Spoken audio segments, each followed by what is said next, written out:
ఆయన హాయ్. మీ పేరేనా హరిబాబు. అన్న? ఇప్పుడు మనకి రేపు ఆగస్ట్ 15 ఉంది. అసలు ఆగస్ట్ 15 అంటే ఏంది, జనవరి 26 అంటే ఏందన్న? ఆగస్ట్ 15 అంటే ఇండిపెండెన్స్ డే, జనవరి 26 రిపబ్లిక్ డే.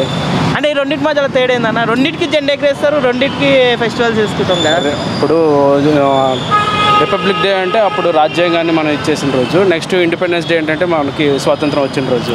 యాక్చువల్గా ఏంటంటే ఈ స్వతంత్రం రావడానికి చాలామంది మహోన్నత వీర్ సావర్కర్ అని, లేదంటే గాంధీజీ, నెహ్రూ వీళ్ళందరూ కష్టపడితే వచ్చింది. ఓకే.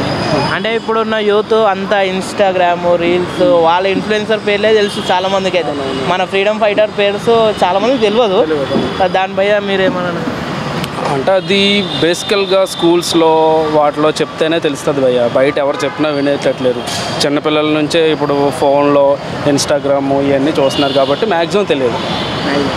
ఇప్పుడు మనకి స్వాతంత్రం వచ్చి 79 ఇయర్స్ అవుతుంది. అంటే స్వాతంత్రం వచ్చింది కంప్లీట్గా మనము తీసుకున్నాం. మీ ఏం చేంజెస్ కనవంటే మీకు? చేంజెస్ ఏమున్నాయి? చేంజెస్ అంటే ఇప్పుడు వాళ్ళు తెచ్చింది ఒక మోటివ్తో తెచ్చారు.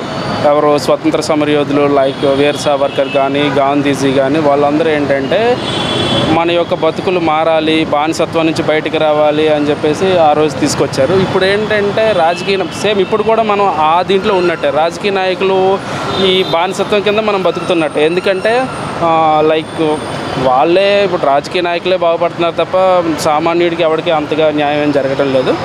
స్వతంత్రం తెచ్చిన మోటివ్ మాత్రం డిఫరెంట్ అది. ఎందుకంటే చాలామంది వాళ్ళ జీవితాలను ఇప్పుడు స్వతంత్ర వీర్ సావర్కర్ అని ఉంటాడు, 2 సార్లు కఠిన కారాగార శిక్ష అనుభవించిన వ్యక్తి ఆయన. కఠిన కారాగార శిక్ష అంటే 14 సంవత్సరాలు అండమాన్ నికోబార్ దీవుల్లో ఉన్న వ్యక్తి అనమాట. అలాంటి మంది చాలామంది ప్రాణాలు త్యాగం చేసి వచ్చిన తర్వాత మన రాజకీయ నాయకులు అంతగా ఏం లేదు.